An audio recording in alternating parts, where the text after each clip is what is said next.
je relis pourquoi j'avais passé le sujet dans Stade 2 et à ce que c'est devenu aujourd'hui, le phénomène Yamakasi.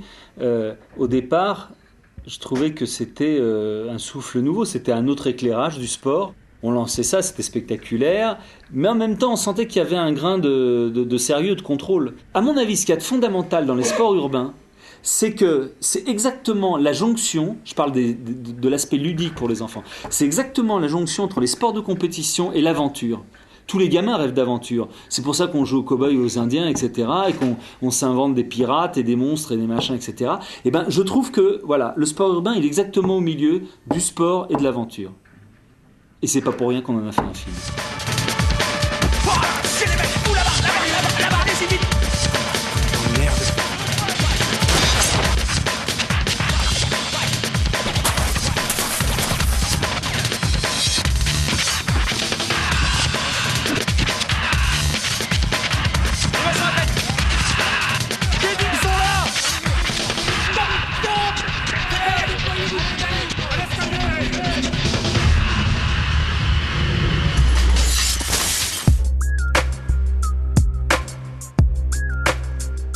Ce qui nous a sauvés, c'est justement qu'on a fait un travail sur l'image pour pouvoir être toléré par les gens, accepté, et un travail de terrain pendant des années.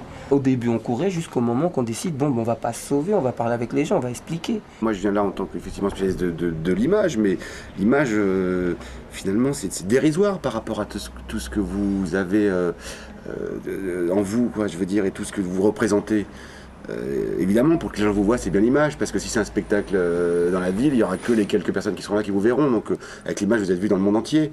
Mais pour moi, c'est plus effectivement tout ce qui vous a amené à faire à réussir ce saut impensable qui m'intéresse plutôt que le saut en lui-même, quoi. L'image c'est un cadre, donc tout ce qui est hors champ tu le vois pas, d'accord?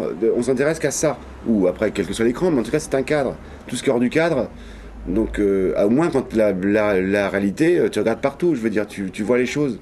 Et donc l'image, elle est manipulatrice, elle est réductrice, elle est... Enfin, c'est de la magie l'image, quoi. T'es magicien, tu deviens Dieu. Moi réalisateur, je suis Dieu, je fais ce que je veux dans mon cadre. J'invente n'importe quoi.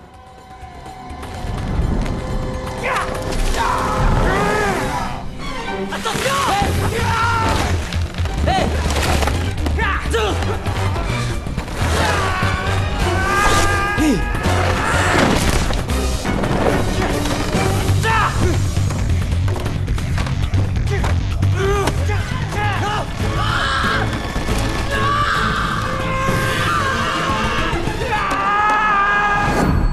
Cette académie, pour moi, va pallier tout ce que le cinéma n'est pas là aussi pour l'apporter spécialement.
Ouais.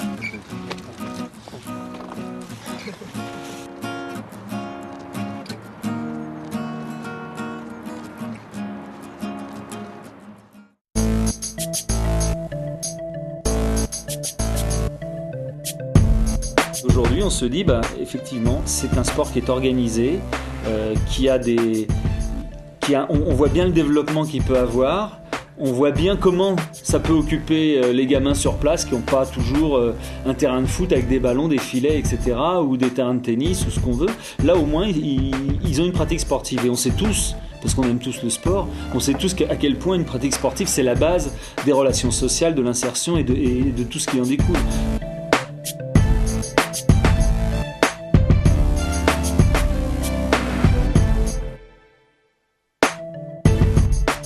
sport-là, tout le monde peut le faire. Si t'es gros, tu peux le faire. Si t'es petit, tu peux le faire, etc. T'as toujours moyen de te faire plaisir.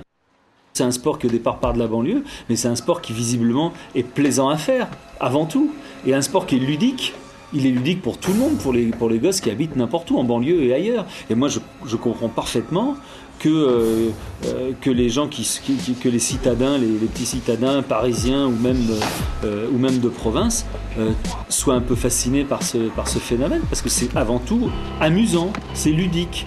Et la performance, elle n'est pas comptée peut-être de la même façon que dans le football, etc.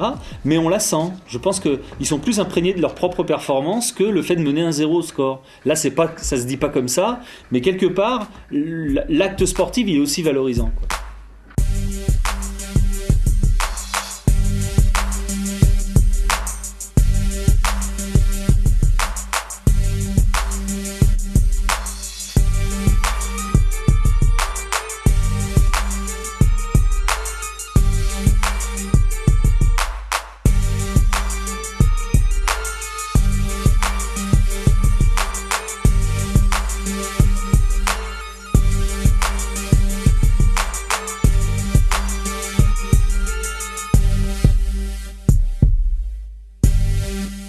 Moi, j'ai souhaité inviter les Yamakasi aux arts décoratifs, c'est pour justement essayer de voir en quelle mesure des élèves de première année, qui sont de la même génération, qui partagent la même génération, pouvaient s'investir dans un sujet qui touche des préoccupations de design, d'architecture et d'environnement de manière plus générale. Pendant une semaine, les élèves ont été amenés à rencontrer et à visiter en fait la ville d'Évry, tous les spots en compagnie des Yamakasi, de s'adapter aussi aux différentes figures de style qui sont exercées par les Yamakasi et donc de comprendre le contexte dans lequel ils évoluent.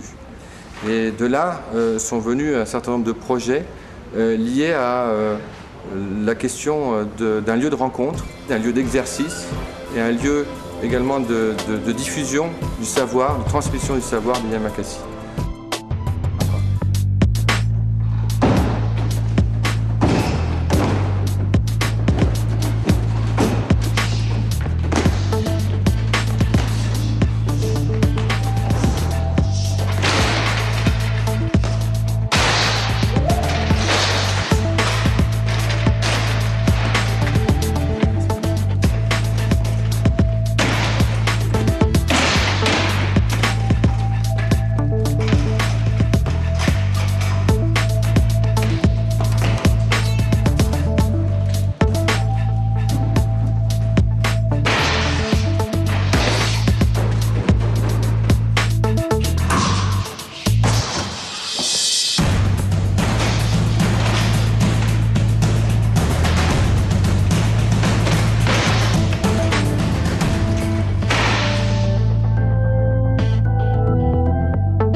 C'était vraiment bien dans le sens où nous, ça nous a amené à déjà, enfin tout bêtement quoi, à déjà travailler ensemble, partir ensemble à Évry, taffer ensemble sur les entraînements, et c'est vrai que c'était un des aspects sur lesquels les Yamakasi ont mis l'accent. Et se confronter à la pratique aussi. Ouais, voilà, et se confronter avant de réfléchir sur ce qu'on allait faire. Le faire, déjà voir qu'est-ce que c'est que l'art du déplacement, comment ça fonctionne, comment ça fait mal aux jambes quand on n'a pas l'habitude. Et c'était important de se confronter à ça et de se rendre compte qu'on devait effectivement penser à un espace, penser à un lieu, mais il y a tout, enfin voilà, c'est entre penser simplement à un espace et penser à un espace qui doit correspondre à une mentalité.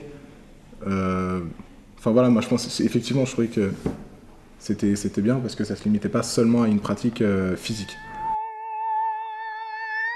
Les Yamakasi peuvent vraiment influencer les designers et notamment les concepteurs de mobilier urbain, étant donné que les designers sont des gens qui sont vraiment à l'écoute de nouvelles pratiques et qui ont besoin aussi de proposer des nouveaux objets pour répondre à des nouvelles attentes. Donc effectivement, ce que je trouve intéressant, c'est que le designer se pose la question en gros d'une double fonction, c'est-à-dire d'un mobilier qui pourrait servir à la fois pour se reposer, pour des personnes âgées, et à la fois pour des personnes jeunes et dynamiques, comme les Yamakasi, et qui peuvent leur permettre donc d'exercer leur art. En fait, moi, Évry, ça me faisait grave penser à chez moi, Et franchement, moi j'aurais kiffé tous ces projets là sur lesquels on a bossé, j'aurais vraiment kiffé que ça se fasse dans ma ville. Ce qu'ils en ont fait, je pense que l'esprit de la rue est toujours là, quoi. Par exemple, à Paris, l'esprit de la rue, on la voit que dans certains quartiers, alors qu'à Évry, elle se développe, elle se propage, quoi. La lecture qui a été proposée par rapport à cette image de la ville, ça a été donc l'art du déplacement. D'ailleurs, ce qui était intéressant, d'ailleurs l'exercice on l'avait appelé kinétique, pour souligner que ce qui était premier dans ce rapport à la ville, c'était pas en fait les volumes, la géométrie, la topographie de la ville, mais la façon dont elle était pratiquée. C'est-à-dire la façon dont on pouvait aller d'un lieu à un autre, et on n'y allait pas d'une façon qui était orthodoxe, selon un passage qui était balisé, mais selon des modalités qui supposaient une invention au niveau, en fait, globalement de la motricité. C'est-à-dire cette motricité tranquille avec les pieds était remplacée par une motricité qui reconsidérait le rapport du corps à l'espace, qui était tout à fait nouvelle. L'art du déplacement, c'est une culture de la rue. Enfin, comme tu disais, c'est une culture de notre génération, comme le hip-hop, comme tout ça. Et si ça prend une forme, si ça s'institutionnalise un petit peu, ça veut dire que quelque part, ça reconnaît c'est accepté et ça a une vraie reconnaissance. Ça commence, quoi. Et ça, c'est important, ne serait-ce que pour l'ensemble de toutes les pratiques de rue, c'est important de se dire qu'à un moment donné, ça peut prendre une vraie forme et une forme d'une académie, une forme où les gens maintenant vont venir apprendre, quoi. C'est-à-dire qu'on accepte le fait que c'est pas juste quelque chose, c'est pas juste du jeu, c'est pas juste quelque chose comme ça que font les jeunes. Ouais, voilà, c'est quelque chose qui peut permettre d'apprendre, qui peut permettre d'apprendre des valeurs et tout. Et ça, c'est vraiment important. Justement, quand on y était, il y avait eu Laurent, il avait été interviewé par les Allemands, je sais pas si vous vous souvenez. Et à un moment, il disait ça, il disait qu'Yamakasi, c'était une école de la vie. On est dans ce qui est aussi une vocation de l'école, c'est-à-dire d'être utile, c'est-à-dire de ne pas développer simplement l'art d'une façon qui serait simplement à vocation de contemplation, mais que l'art soit impliqué dans la vie sociale et qu'il puisse avoir un rôle pour rendre la vie des uns et des autres plus intéressante. Alors évidemment, c'est une expérience extrêmement innovante qui nous a permis, qui nous a permis de comprendre et de mieux s'immerger dans l'art du déplacement, que personnellement je ne connaissais pas. Et je pense que nous aurons très certainement à l'avenir d'autres terrains possibles de développement ici à l'école sur cette pratique émergente et toutes les relations qui pourraient être nouées entre l'art du déplacement et le design, l'architecture et les arts de l'aménagement de manière générale.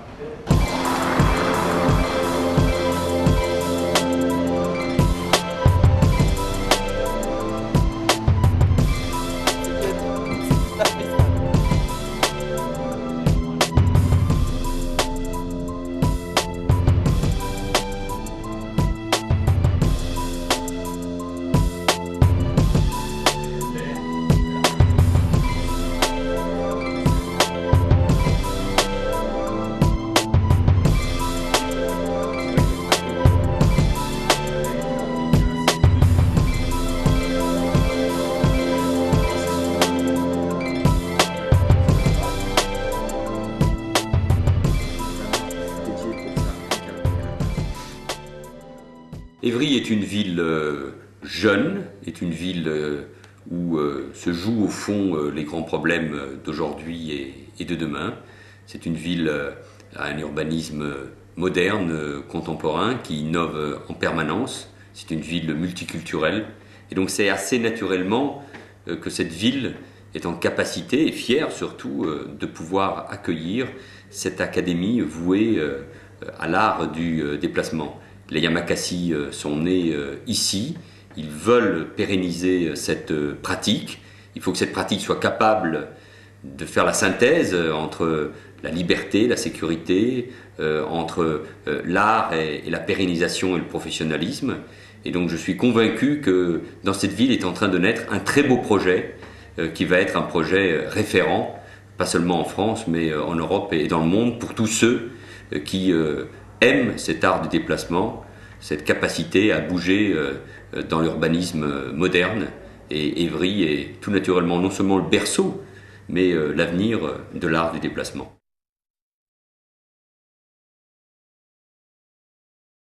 Je crois qu'il ne faut pas rater ce rendez-vous-là, parce que je suis vraiment persuadé que ça va se développer, mais alors énormément.